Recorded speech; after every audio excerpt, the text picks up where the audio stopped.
Welcome to the Kindness Project, the podcast designed to share stories of kindness and share how kindness can make positive change in our world, one small act at a time. In this week's episode of the Kindness Project, we talk about bagels, games, and we have part one of our interview with Charlotte Hill OBE from the Felix Project. Hello, one and all, and welcome to another episode of the Kindness Project. Ooh. I'm joined by two blokes. One of them is sitting here with a mysterious bit of paper that he's drawn a single black mark on. And the other one, I think, is equally as confused as I am. What about this piece of paper?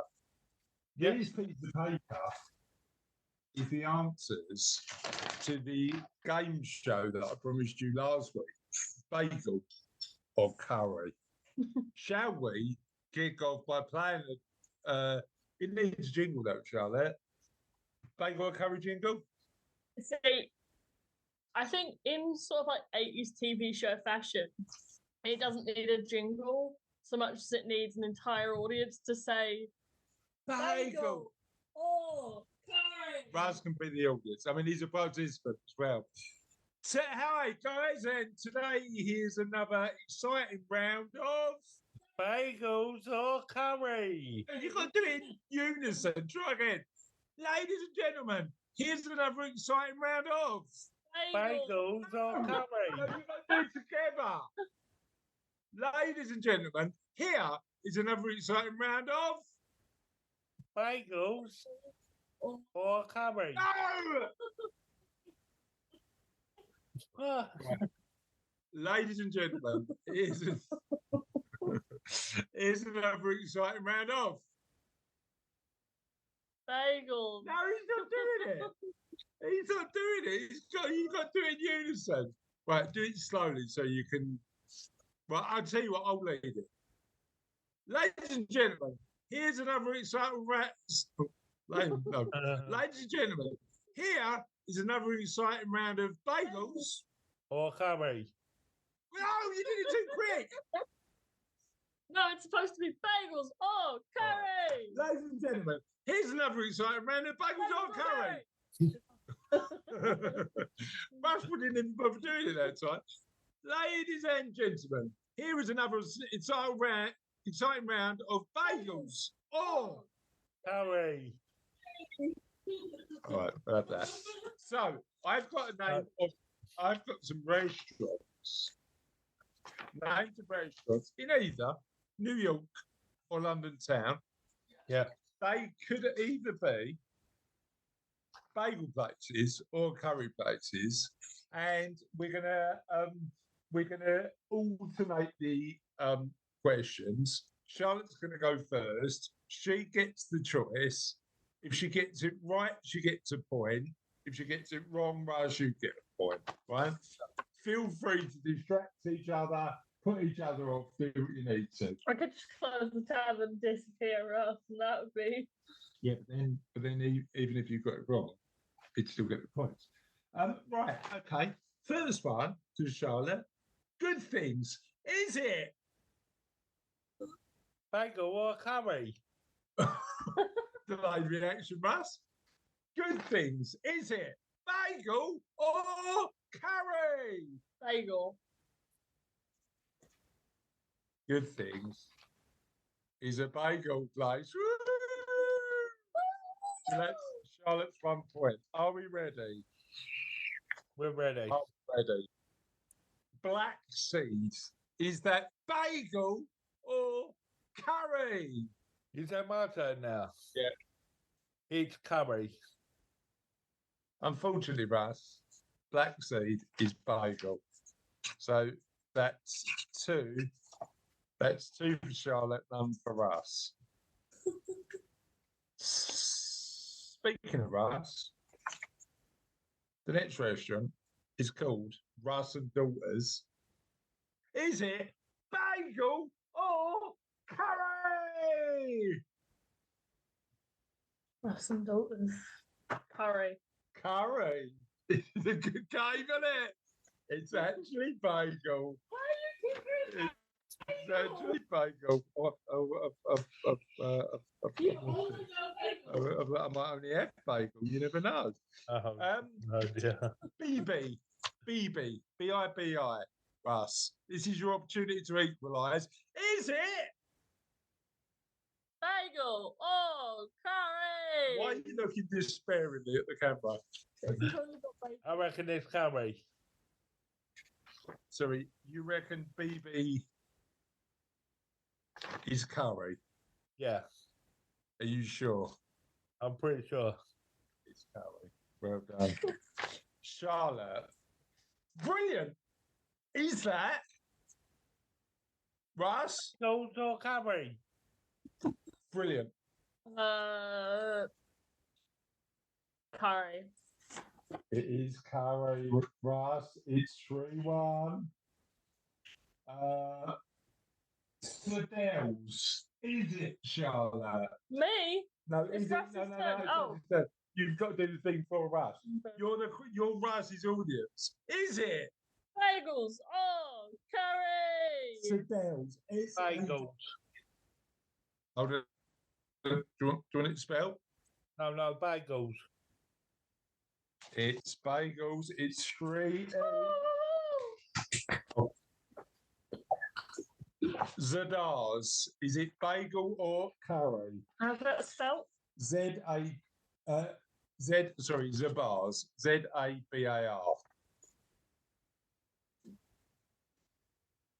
Curry.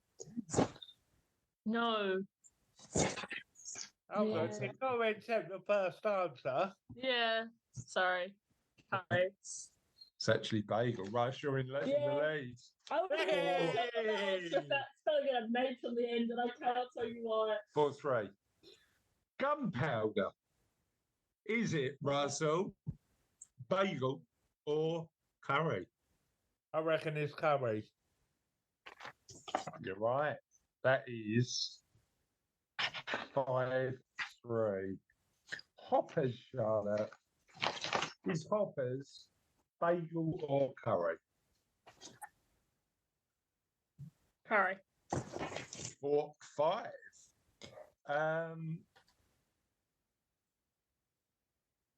Papos.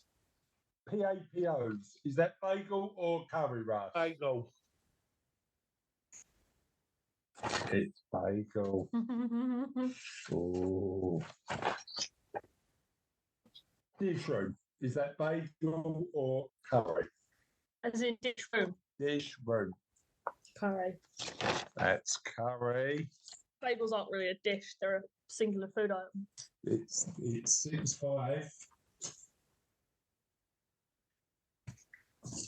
Last one for you, Russ. And this is the difference between you winning or an equal game. Brigadiers. Is that Bagels or curry? Bagels. Oh, it's curry! Oh no! That is 6-all, and I haven't set up a tiebreaker. So talk about yourself while I give you a tiebreaker. I should have thought of that, really, shouldn't I? Why would I New York or London? Because I put 17 best curries in New York, 17 best curries in London. You could have gone 17 best curries in the world. Okay, so this is the so are you drawing while we're trying to podcast while I'm trying to find can you talk about yourself? Who do we reckon was better at the bagel or curry? I left you some love hearts on your paper. Thank you. I reckon Charlotte was best at the bagels and curry. Well, it's equal. So I'm happy to concede. So no, you can't concede. Okay, but here is according to some rando website. What do you reckon's got the best curry in the world? What country? Indonesia. No, India. India, the home of curry, Russ, clearly has the best curry. Apparently, Britain's got second, Yeah. but the tiebreaker and the winner of bagel or curry, what country comes third?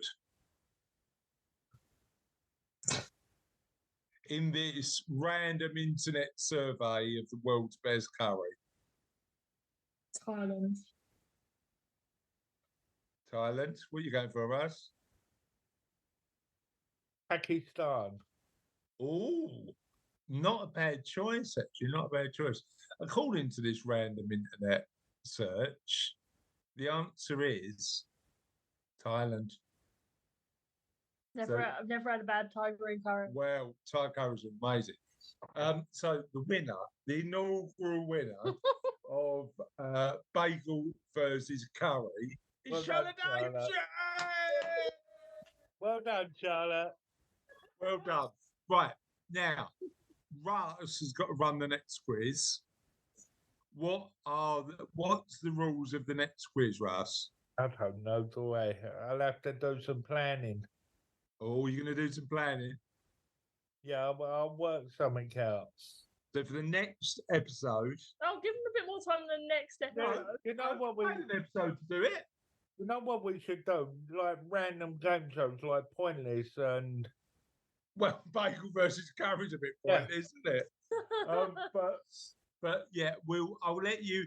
You cannot. No, I'm not letting you pick a format that already exists. No. You've got to pick a brand new game show format, and it's not a high bar to jump. Let's be honest. It's got to be better than bagel versus curry. Don't sell yourself short. Bagel and curry versus curry was pretty I great. thought it was all right, actually. I thought bagel versus curry was quite a good crack. So We'll bagel be told in the next episode. tomorrow. You've got plenty of time. Russell's face. Shall we? You raised no protesters, so I thought we were recording it right after we recorded this one. I was like, Yeah, we'll give him a day. On that note, let's move on to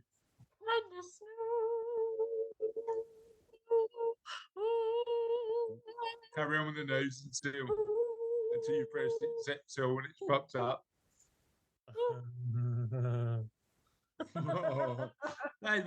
That was a weird laugh, then interspersed with a standard according to groundbreaking research. mounting research shows that there's a lot more to being kind than meets the eye, and just a little bit goes a long way. People who go above and beyond to practice kindness are happier and have better mental and physical health than those who don't spend as much time supporting others. Kindness builds happiness and well-being.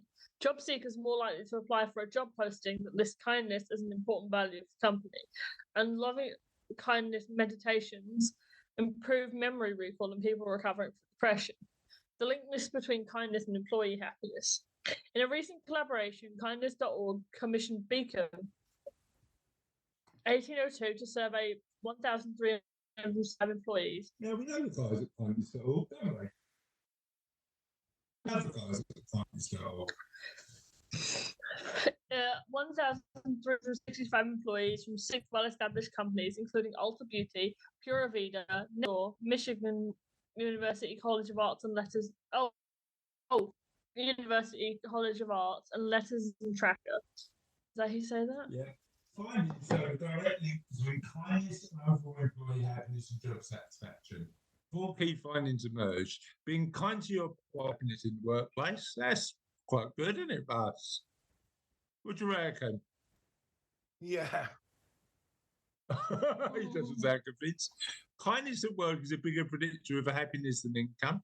Feeling valued is one of the biggest contributors of workplace happiness. Yeah. And doing purposeful work is linked to happiness at work. As we spend so much of our adult lives at work, we believe fostering environments of kindness in the workplace will have positive ripple effects in all aspects of life. I absolutely agree.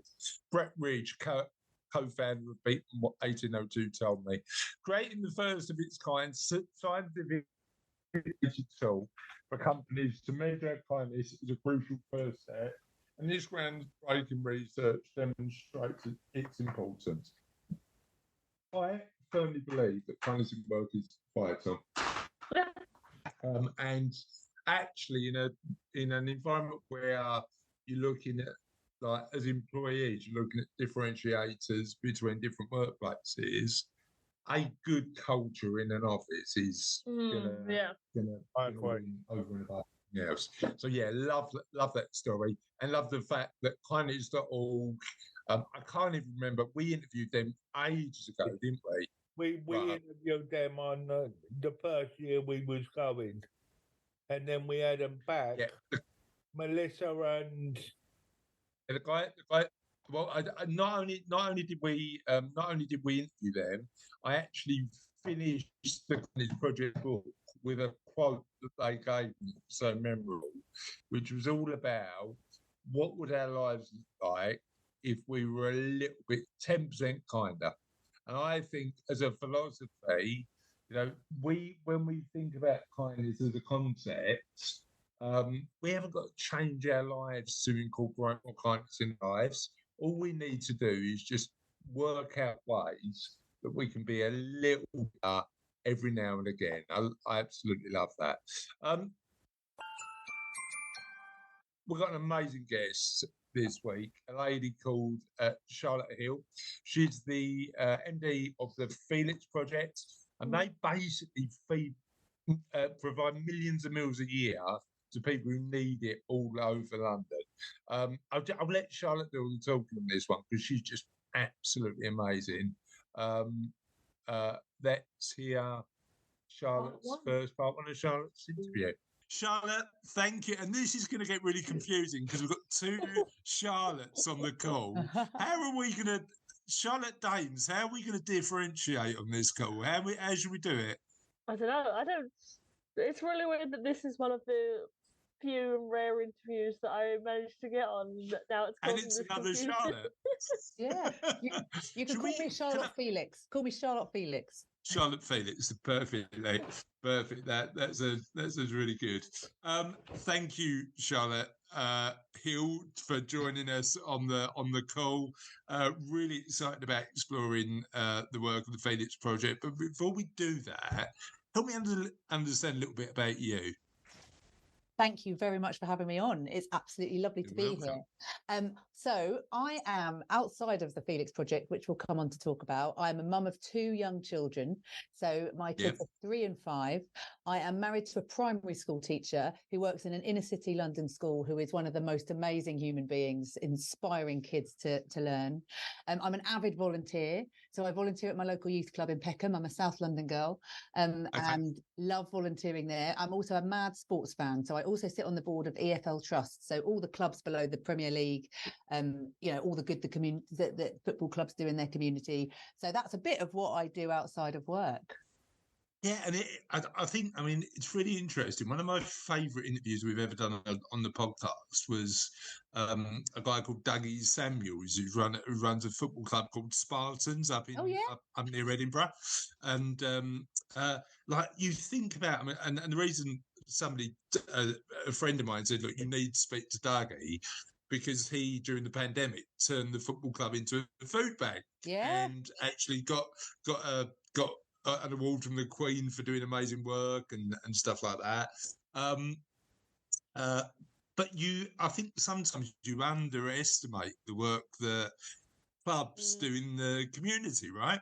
It's outstanding what football clubs do. If you think about it's these tentacles that football clubs have all over the country, they're often in small towns, and they are the beating heart of those towns so often. And they do amazing work with young people around food banks, loads around health. So particularly, you know, men, a good example is around prostate cancer. Lots of men don't check and the early signs of prostate cancer, but yet they go and do prostate cancer, go in and do all these checks in football clubs, because actually that's where, you know, lots of the guys that they're really trying to target are. And it's amazing, the reach and the trust, because that badge, that football badge, has a huge level of trust for people in that community. It's been part of their life for generation after generation. It's a consistent thing in those communities. And yeah, football clubs do amazing work. It's often really, honestly, it's really underappreciated, I think. I mean, you have, if I'm being perfectly frank, you have hit upon a nerve, because my doctor has been trying to get me in for my over 40s health check now for about 3 years, and I'm going next week, right? So I'm like, it's one of those things where you go, I know I should go, I know I need to go, I know it's the right thing to do, but shall I just like push that down the road a bit? But you need to do it, don't you? Particularly, I mean, I'm 46 in August, so I'm closer to 50 than 40 now, and it's like, looking after your health gets important. That's part of your life. Help me understand a little bit how you got involved with the football stuff. So I used to run a charity called UK Youth. I was chief exec there for 5 years, and it had a network of youth clubs all over the country, 7,500 youth clubs all over the country. And quite often youth clubs are embedded in more deprived communities, just like football clubs. And so I'd done a lot of work with EFL around twinning up football clubs with local youth clubs, and looking at how we could partner together, how we could get young people involved in loads of the programs that the football club were doing, and so on. And at the time, I remember pestering them because they didn't really have any women on their board. And I was like, you know, you've got a lot of people who are from a football background, but you've not got much broader diversity of thought and experience around that table. And anyway, so they invited me. This was eight years ago now. So they invited me to join the board, and so it's my last year. This coming year, I'll have done my three-year terms. But I've always been passionate about sport, like live sport for me. Playing it or watching it, it's such a powerful communal experience to have. It's emotive, isn't it? It's emotive. Hugely What's your sport of choice, and who's your team? Okay, I'm a Spurs fan. And I love watching football, but to play, I'm more of a tennis player and a runner, and golf player. Really, I used to, before the kids. I was a very keen cyclist and golfer, but both of them take a bit too much time up for kids at the weekends. Yeah, but I'd imagine does that like come across with the kids? Are you quite an active family? Do you get out and about quite a lot? My husband's family are insanely active. Like, I always thought I was pretty active, but Dave's sister has done various Ironmans and things. Dave's brother last year swam the channel completely unaided by himself in 12 hours. Like, amazing. They are that kind of level of active. So I always thought I was pretty good, but they're like another league.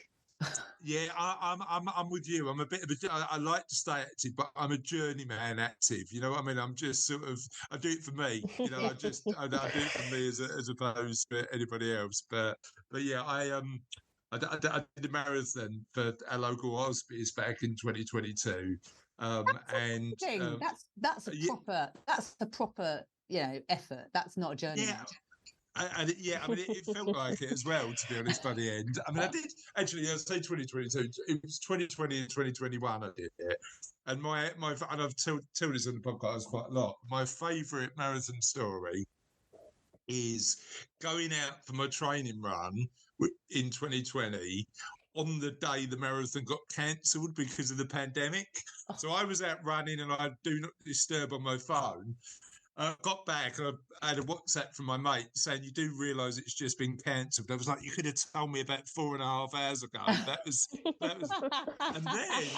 and then because they cancelled, they ended up doing the 2020 marathon in October. And then I think they set up a little bubble for the pro runners in one of the parks. But for amateur runners, they just tracked it all on an app. So you could go for a run and you could track on the app. So because we live east of London, Cassie, my wife, dropped me off over in Chelsea Bridge, and I ran home. So I just ran through London home. Got to the end of the road, and then realised that my prediction that I was going to be finished at the end of the road was actually about 3/4 of a mile out. So so I had to run away from my house at that point and then come back. Not great. Not You're great. just running up and down the road for a long time. Yeah, true. So yeah. What? So what was you going to say, Charlotte? I mean, I get to be like roadside for a lot of these marathons that he does. And we sit sort of at the road and at the side of the road, waiting, keeping an eye out for him. It's really entertaining just to, when he finishes, go, you know, you were outrun by all of the Teletubbies. Yeah. I think the worst one. Was the first marathon I did was. But sorry, Charlotte, we will be talking about the Felix Project. I love it. I promise you. The first marathon I did was Paris, right? Ooh. So I did Paris back in 2017, and it was really interesting because it was a great experience. But where London's very enthusiastic, the Parisians are like, we'll just sit in a cafe and have a wine and just clap politely. When actually, what you need is somebody really. But I get frustrated because it's in the middle of their walk to home or their route to work. Yeah, exactly. Yeah, but yeah, it was funny because I got to mile 14, and my wife phoned me and just said, "Look, no pressure. Take your time whenever you're ready. But just to let you know, we're at mile 18." And there's a man with a giant Eiffel Tower just run past. Where are you again? So that's the journeyman bit. I get around, but not particularly quickly. However, if you've got another marathon in you, one day we'll get you doing it for the Felix Project. Funny enough, I think what I'm going to do next is do. I think New York might be next for me, so I'm just considering that, or the 100k through bike ride, because it sort of starts in London. So I think that's probably going to be next year I do those. But I'll certainly be in touch. Let's actually talk, as we're on the podcast, to talk about you, Charlotte. Let's talk about the amazing work the Felix Project does. Tell us a little bit about that. Okay, so the Felix Project was set up 7 years ago by two inspiring people, Jane and Justin Byam Shaw, because their son Felix very suddenly died.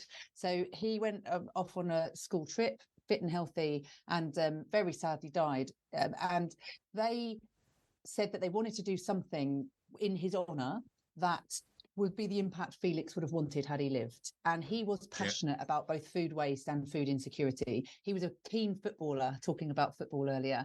And he was really shocked when young kids would be coming and playing against him in football and they'd had nothing to eat. And so they brilliantly set up the Felix Project as a small project in West London initially. And our kind of aspiration is for a London where no good food is wasted and no Londoner goes hungry. So we rescue surplus food from every bit of the food supply chain, from farm gates, from distribution centres, from supermarkets, from shops, from restaurants, you name it. We sort that in 4 depots across London. We've got one in Enfield, one in Deptford, one in Tower Hamlets and one in Park Royal. Or we cook it in Felix's kitchen. So we produce up to 5,000 meals a day for people who don't have access to a kitchen. And then we distribute all of that out to 1,000 charities all across London. These might be homeless shelters, they might be domestic violence refuges, they might be food banks, basically organisations who are supporting those most at risk or most vulnerable in our community. We do that with 8,500 amazing volunteers who come and help us do that. They help us drive our vans, they help us sort the food, they help us cook the meals, and we couldn't do it without them. I always think this is an organisation by Londoners for Londoners.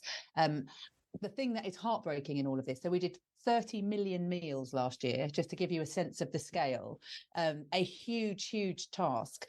So those 1,000 community partners are all telling us they need more food, particularly because of the cost of living crisis. It's such a tough time. But what I find so heartbreaking and very motivating for us to do more is we've got 680 organisations on our waiting list who we can't currently provide food to. So that gives you a sense of the demand. But there's a lot. Scale. Yeah, there is a lot of surplus in the system. And I was really surprised, actually, in terms of going to that event and understanding the scope and scale of the amazing what you do to fill that gap. But the fact that the gap's not even filled yet, the fact that it's such a huge gap. How much of what you do is about helping people like me understand that this is a challenge? Because I think sometimes you you sit in a little bubble and take stuff for granted, right? And not understand it. How much of the work you do is just helping people understand that there's a gap there, and we sort of need to fill it in London? People are always flabbergasted on both sides, actually, both the environmental impact of surplus food. So globally, across the world, a third of the food that is produced is thrown away. That's mind-blowing. And if you think of that food, all the energy that will have gone into growing that food, into packaging that food, into transporting that food, and then if it's thrown away, all of that environmental impact has been for nothing. But similarly, on the side of like the demand around food, it's absolutely flabbergasting how the dynamic and the kind of makeup of the people who need our support has changed over the last couple of years. So when we set up Felix's Kitchen, for example, where we turned surplus food into meals, we thought we'd be supporting people who were homeless, people who didn't have access to a kitchen. Now, increasingly in the cost of living crisis, we are supporting low-paid Londoners, key workers who can't afford to turn their cookers on. It is really heartbreaking. We did a YouGov survey of low-paid Londoners, and 4 in 10 of them who were parents were already skipping meals themselves so they could feed their children. It's flabbergasting. Yeah. What and are you seeing that trend improve, or just the gap getting bigger? Sadly not. I think it's not so front of mind for people because it's not winter now. I think people were thinking about, in the winter, people have got the choice between heating and eating and all of that stuff. People are hugely struggling now. I'll give you an example. I got an email from an NHS trust this week who were saying, is there any way you can provide food into the hospital? Because people are coming who we don't want to prescribe medicine to, because what they need is food.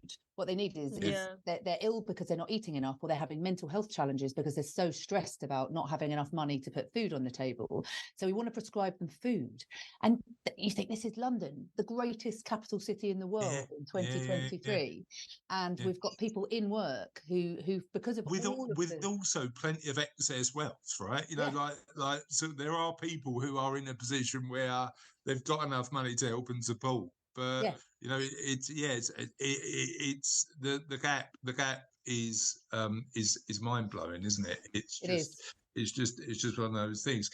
A couple of questions that, like, from what you've said, just sprung to mind. Number one is the huge logistical job you must face every week.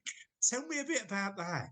Do you know what? I am so proud of our organisation because, yes, it's an amazing community of people coming together to want to solve these problems, but we are an incredibly professional logistics setup at the heart of what we do.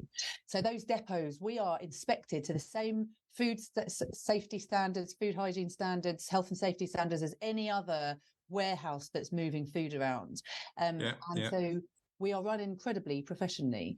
But you think about it, it's dealing with so much uncertainty. So my colleagues have to deal with the fact we've got uncertain food supply because it's surplus. So you never know what's coming every day. You've got uncertain workforce because we're working largely with volunteers.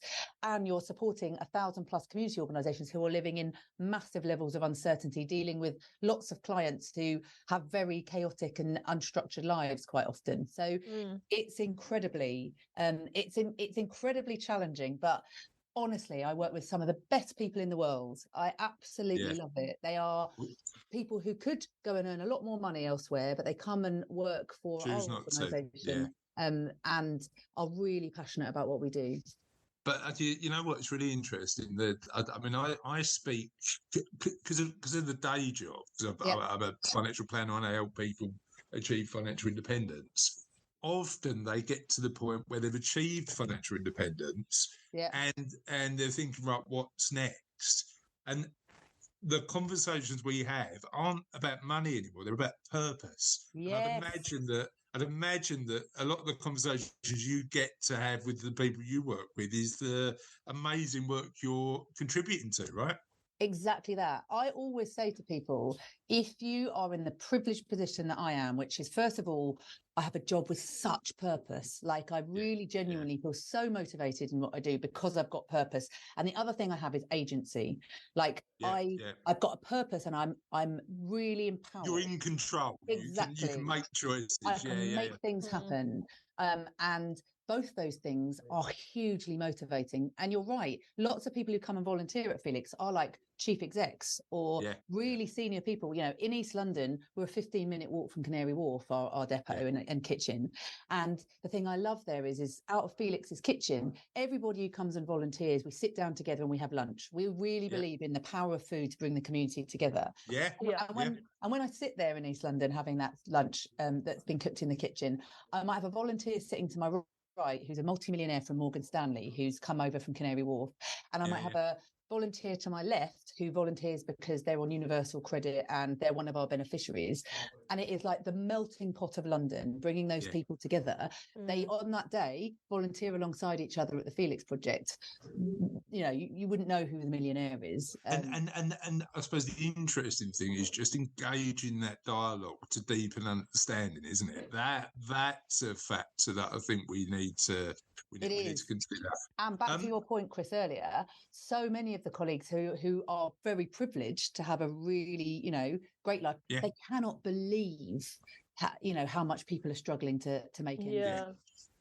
You know what I mean, this is one of the privileges of doing this podcast, actually, Charlotte. It's been one of the things that's allowed me to have really interesting conversations to burst my bubble. Do you know what I mean? That bubble you live in where you go, and actually, I think for me, gratitude is really important for what we got, but just having an understanding of how tough it is for other people and saying, look, what can we do to help is, and we do it through doing the podcast and promoting people's stories and stuff. Not when we had an audience of 17 people, because you could have probably done that better yourself, but now we've got a bit of an audience, we can do it. But it's really interesting, isn't it? That element of saying, look, just look outside, look outside that little bubble. That little bubble feels safe, but understand what people are going through, and it might motivate you to do something positive. Now, we've talked a little bit about Charlotte, I promise you, darling, I'm talking to my Charlotte, you will definitely ask the next couple of questions. Is that right? I'm good. Thanks.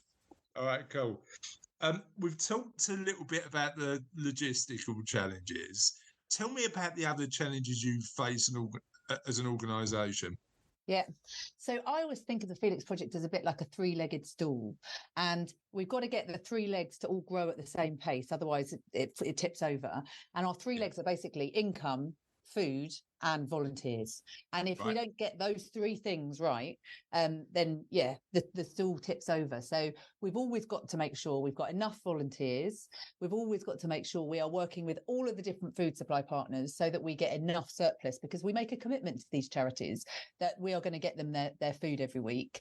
And therefore there's always that pressure of making sure we've got enough food. And also, as with every charity, our costs went up about 40% last year.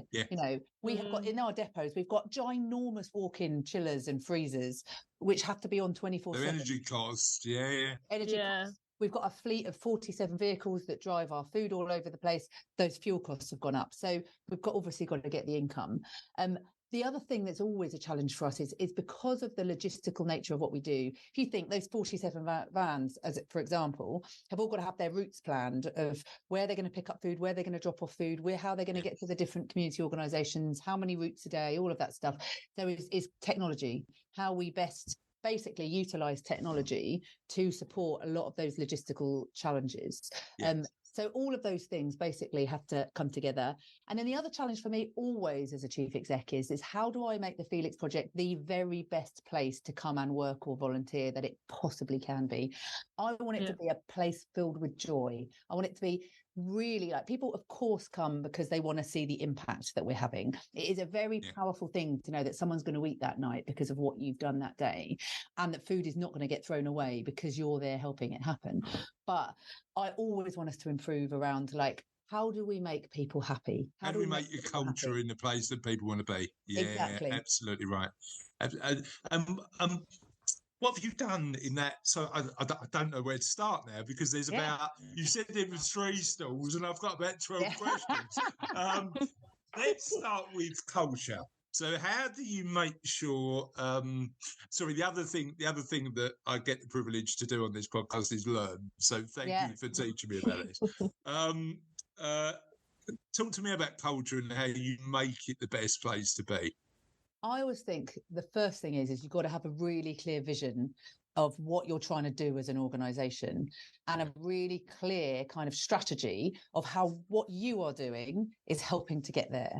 So I think the first thing is getting a compelling kind of vision of where we want to get to, and getting people excited about wanting to get there, and then making sure everyone in the organization understands what their role is in helping you get there, and that every single person plays an equally important role. No matter who you are in the Felix Project, your part that you play is as important as anyone else's in getting there. So I think that's really important. I think communicating, and it's something we can all get better at, like letting people know what you're doing and why you're doing it, and how decisions are made, and all of those sorts of things I think is really key. And I personally really always believe in putting your money where your mouth is as a chief exec. Don't ever ask someone to do something you wouldn't do yourself. So I always try and get out and volunteer, get out in the vans, go down to the depot floor, go and do the marathon. Well, I'm not going to do a marathon, but like get involved. Like, for example, we're doing the Canary Wharf stair climb this year. So I'm going to get involved with the chief exec of Canary Wharf, and we're going to do the stair climb together. Those sorts of things. Amazing. I think just rolling your sleeves and getting stuck in. And you've proven that, because you've turned up to the interview today in the most amazing high vis. We love. Thank you. Now, what you don't know is for about 150 episodes of the Kindness Project, we've talked about high vises. Oh, there you go. That Charlotte wanted to get me a high vis for Christmas. I almost bought him one for Christmas with like his own name on the back and everything. Love a high vis. I've got my name here. Perfect. I mean, that's even better. Charlotte Dames, would you like to ask a question? Yes, I have the next question. So talk to us about some of the partners and how effective partnership is in the work you do at Felix. I mean, when I just to give a bit of context, when I look at the website, you just can't do this work without hundreds of collaborative partners, can you? Hundreds. Honestly, everything we do is about partnership. Absolutely everything. Whether that's partnership with our food supply partners, and genuinely they are partners. A lot of them have been on this journey with us for the last 7 years, and we are part of their family and they are part of our family. So our food supply partners not only provide us with their surplus food, they volunteer. So a lot of the colleagues come and volunteer. They also often fund us, and they often give us PR and comms and help us spread the word about what we're doing. And as I say, they year in, year out are an amazingly important part of what we do. And people are always blown away when they come and see what we do, not just by the quantity of the food, which is mind-blowing. The depots are huge and filled with food, but the quality. So to give an example, Fortnum & Mason are one of our longest standing food supply partners. We pick up from Fortnum & Mason every single day, and we get the most amazing produce from them. And it's incredible. So we've got all of those partnerships, but also obviously the 1,000 community partners that we take the food to are also a really key part, because if we just gave the food out ourselves, we'd feed people for 6 hours and then they'd come back. What we do by working with those community partners is they use that food as a hook to get people in, and then they provide them with all sorts of support. Social support and interesting. And so it's all about how they use that food to have amazing social impact. And so for me, they're like the most powerful magnifying glass of impact that the food could have, because by giving them the food in a very consistent way, year in, year out, I often think of us a bit like a funder, because by them not having to buy food, they can spend that money on another employability worker or another domestic violence refuge worker or whatever it is. And by consistently getting food from us week in, week out, some of them every every day of the week. It means that they know that they don't have to spend that money on food. They can spend that money on something else that means they can have more impact in their community. So, that was positive. And brilliant new change. Yeah, absolutely. But tis the end now. It's the end of another podcast. At the end is never truly the end, because the end is always the beginning of something. Now, is this a Reader's Digest It is joke a of the Reader's week? Digest joke. Okay. So we can expect a certain standard. Are you not making up your own joke this week? Well, the last one sort of came to me on the fly. And I don't know if it's motor form or recording, but I had a little chuckle to myself right when I came up to it. You haven't got a joke about bagels and curry? No. No. Unless you can think of a bagels and curry joke on the fly, Russ. We're not doing a bagels and curry joke. Go on then. Just remind you, it's a podcast and we're recording live. Yep. So what's the joke? One time, my father came home and found me in front of a roaring fire. That made my father very mad, as we didn't have a fireplace. It's quite good. On that note, ladies and gents, have a lovely day. And we will see you on the Kindness Project soon. Have a nice day. Have a nice day. Bye.